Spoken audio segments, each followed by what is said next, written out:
Family car shoppers often ignore the Mazda 6, and maybe they shouldn't. Mazda's midsize sedan has some updates on the outside and pretty significant changes within for 2016, and I gotta say, it's a bit of an overlooked jewel.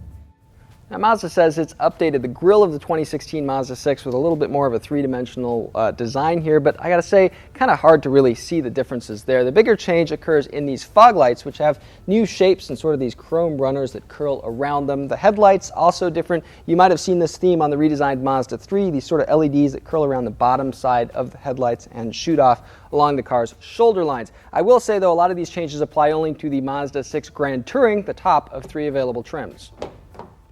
Now, it's much easier to see what's changed on the inside of the updated Mazda 6. An overhauled interior here in terms of the dashboard, a much more horizontal layered approach versus last year's more vertical dashboard. Actually, we see some themes coming from kind of like cars like the BMW 3 Series. Not a bad car to emulate if you're Mazda. A lot of different materials going on, most of them impressive here in our Grand Touring test car. Again, bear in mind that some cheapening goes on if you get lower trim levels, but things like stitching along the center part of the dashboard here, some brushed kind of silver, pretty convincing stuff along the doors, along the dash.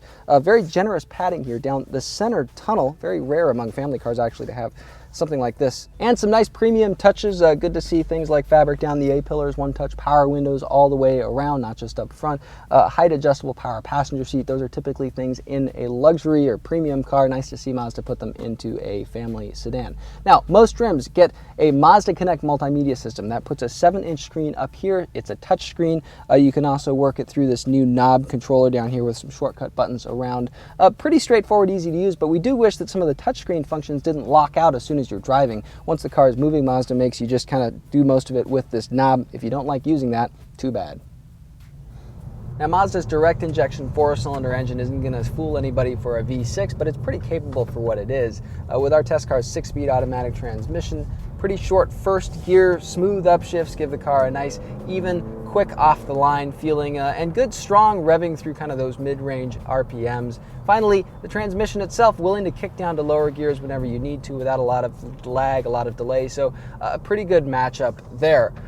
Put it all together, the whole system makes for an EPA 31 miles per gallon in combined ratings. Again, that's with the automatic.